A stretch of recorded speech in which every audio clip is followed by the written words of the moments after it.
Raj TV நேயர்கள் அனைவருக்கும் அழகிய காலை வணக்கம். ஒரு ஊரில் ஒரு மனிதர் ஒருத்தர் இருந்தார். அவர் ஏன் மனிதர்னு அப்படின்னு சொல்கிறேன்னா, அவருடைய அப்பா, அவருடைய தாத்தா இவங்கெல்லாம் ஜோசியக்காரங்களாக இருந்தாங்க. ரொம்ப பெரிய ஜோசியக்காரங்களாக இருந்தாங்க. அவங்க குறித்து கொடுத்த நல்ல நேரம், நாள், கிழமை இது எதுவுமே மாறாமல் ரொம்ப சுபீக்ஷமாக கைராசியான ஜோசியக்காரங்க அப்படின்னு பேர் எடுத்தவங்க. அவருடைய வம்சத்தில் ஜோசியக்காரர்களுடைய பரம்பரையில் மூன்றாவது ஜோசியக்காரர் நம்ம கதையின் கதாநாயகன்.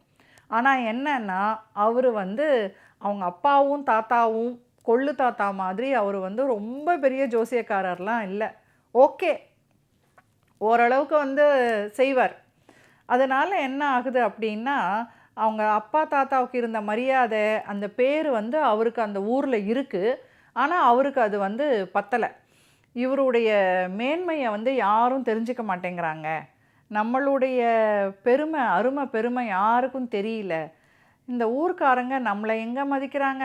எங்கள் அப்பா இருந்த காலத்தில், எங்கள் தாத்தா இருந்த காலத்தில் யாரும் நம்மளை மதிக்கிறதில்ல. நாம் ஏதாவது ஒன்று செஞ்சாகணும். என்ன பண்ணலாம்? நாம் ஜோசியத்தை வச்சுக்கிட்டு ஓரளவுக்கு தான் காலம் தள்ளணும். நமக்கு ஃபுல்லாக தெரியாது. ஆனாலும் நம்ம ஊர்க்காரங்க நம்மளை கரெக்டாக நடத்தணும். இப்போ கூட பார், இந்த ஊரில் நம்மளை எங்கே யாராவது பார்க்குறாங்களா? இப்போ கூட அந்த பெரிய மனுஷன் வீட்டில் திருமணம் நடக்குது. அந்த திருமணத்துக்கு நமக்கு அழைப்பும் இல்லை. அதை குறித்து கொடுக்கறதுக்கு நானும் இல்லை. வேறு யாரையோ தான் அவங்க கூப்பிடுறாங்க. இது சரிப்பட்டு வராது. இதே மாதிரி விட்டால் நம்மளுக்கு போட்டியாக பக்கத்து ஊருக்காரங்க தான் நிற்பாங்க. இந்த ஊரில் நம்ம மரியாதையை நாம் விட்டு கொடுக்கக்கூடாது. நம்ம பாட்டன் பூட்டனோட பேரை நாம் காப்பாற்றி ஆகணும். என்ன பண்ணலாம் ஏதாவது செஞ்சு அப்படிங்கும்போது இவருக்கு ஒரு யோசனை வருது. இவர் நேராக போய் என்ன பண்ணுறாருன்னா, அந்த கல்யாண வீட்டுக்கு பின்பக்கத்தில் அந்த மாப்பிள்ளை பையனை கூப்பிட்றதுக்காக, வரவேற்கிறதுக்காக குதிரையை கட்டி வச்சுருப்பாங்க. இது வடக்கு மாநிலத்தில் நடக்கிற கதை. ஸோ வடக்கிலெல்லாம் குதிரையில் தானே மாப்பிள்ளை வருவார். ஸோ அந்த குதிரையை இவர் அழுத்துட்டு போய் காட்டுக்குள்ளார ஒரு இடம் பார்த்து இவன் கட்டி வச்சுட்டு வந்துடுறாப்புல. இதுக்குள்ளே குதிரையை காணோம். மாப்பிள்ளை அழைப்புக்கு நேரமாச்சுன்னு அந்த வீட்டில் ஒரே கலேபரமாகுது. அந்த வீடு யாரோட வீடுன்னு பார்த்தா கிராம முன்சீப்போட வீடு. பயங்கர கலேபரம் ஆகுது. குதிரை எங்கே போச்சு? வேலைக்காரங்க 4 பக்கமும் தேடுறாங்க, பார்க்குறாங்க, போகிறாங்க. ஐயோ, இது பொண்ணு வீட்டில் அவமானமாக போயிடுமே, என்னது இது இப்படி ஆகிப்போச்சேன்னு அவங்க தவிச்சுக்கிட்டு திணறிக்கிட்டு நிற்கும்போது வாசலில் நம்ம ஜோசியக்காரருடைய மனைவி போய் என்ன சொல்கிறாங்கன்னா, எல்லாம் ப்ரீ பிளான்டு தான். ஜோசியக்காரர் தான் கரெக்டாக பொண்டாட்டி அங்கே டைம் பார்த்து அனுப்பி வைக்கிறார். என் புருஷன்கிட்ட மட்டும் நல்ல நேரம் பார்த்து இந்த கல்யாணத்தை ஃபிக்ஸ் பண்ணியிருந்தாங்கன்னா இந்த மாதிரி ஒரு அசம்பாவிதம் நடக்குமா? இந்த விஷயம் பொண்ணு வீட்டுக்காரங்களுக்கு தெரிஞ்சதுன்னா என்ன ஆகும்? சகுனம் சரியில்லைன்னு நினைக்க மாட்டாங்கன்னு அந்தம்மா சத்தம் போட்டு பேச, இது முன்சீஃபு பொண்டாட்டி காதில் விழ, அவங்க போய் முன்சீஃபு காதை கடிக்க, பொண்டாட்டி சொன்னால் முன்சிப்பு கேட்டு தானே ஆகணும். உடனே அந்த ஜோசியக்காரர் ஆள் விட்டு அனுப்புகிறாங்க. இதுக்கு தானே காத்திருந்தார் நம்ம ஜோசியக்காரரு. வந்த உடனே அவர் ஏதோ அப்படியே அந்த அவர்கிட்ட இருக்கிற அந்த ஜோசிய கருவிகள் எல்லாம் உருட்டி பரட்டி அந்த ஜாதகத்தை கொண்டா அதை கொண்டான்னு கொஞ்சம் ஜபர்தஸ்து பந்தாலாம் பண்ணிவிட்டு, காட்டில் இந்த இடத்துல இந்த மரத்துக்கு கீழே குதிரை இருக்குது, போய் கண்டுபிடிச்சிக்குங்க அப்படின்னு சொல்ல, உடனே முன்சீப்பு வேலைக்காரங்களை பார்த்து கத்துறாரு, போங்க குதிரையை கொண்டாங்கன்னு. இவர் கட்டி வச்சுட்டு வந்த குதிரை தானே, அங்கே இல்லாமல் இருக்குமா? குதிரையை கொண்டு வந்துடுறாங்க. அப்புறம் என்ன, இவருக்கு ராஜ மரியாதை தான், ஒரு பொண்டாட்டிக்கு பரிசுகள் தான், ஆடைகள் தான். அந்த கல்யாணத்தில் முதல் மரியாதை நம்ம ஜோசியக்காருக்கும் அவர் பொண்டாட்டிக்கும் தான் கிடைக்கிது. இந்த விஷயம் ராஜா காதில் விழுது. அந்த ஊர் முன்சிப்போட கல்யாணத்துக்கு ராஜாவும் வந்திருக்கிறார்.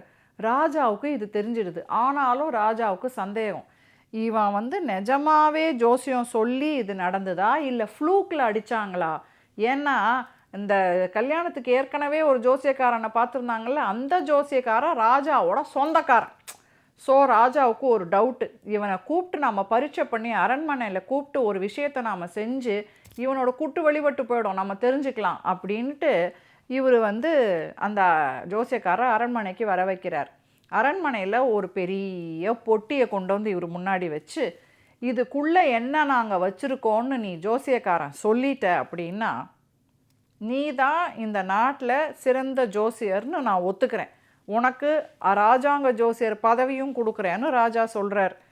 அந்த போட்டி ஜோசியக்காரன் இருந்தான் இல்லையா, ராஜாவோட சொந்தக்காரன், அவனும் வெயிட்டிங், என்ன தான் சொல்லுவான் இவன் பார்க்கலான்னு.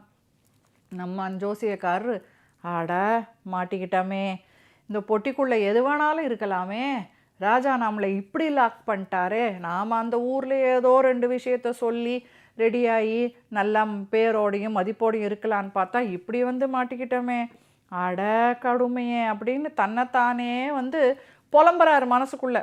அவர் புலம்பி சத்தமாக என்ன சொல்லிடுறார் அப்படின்னா, அட மண்டுகமே மாட்டிக்கிட்டியா அப்படிங்கிறார்.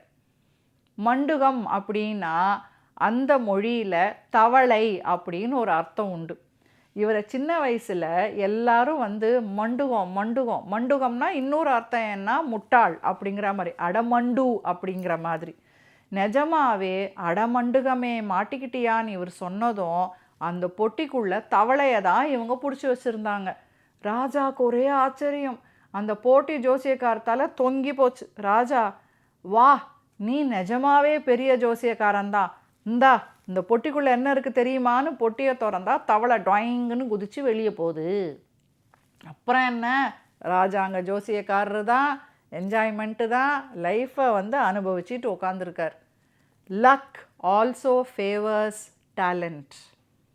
நாம் எவ்வளவு முயற்சிகள் எவ்வளவு திறமைகள் நம்மக்கிட்ட இருந்தாலும் அதிர்ஷ்டமும் இறைவன் ஆசீர்வாதமும் சமயோசித புத்தியும் நம்மளுடைய வெற்றிக்கு கை கொடுக்கும்.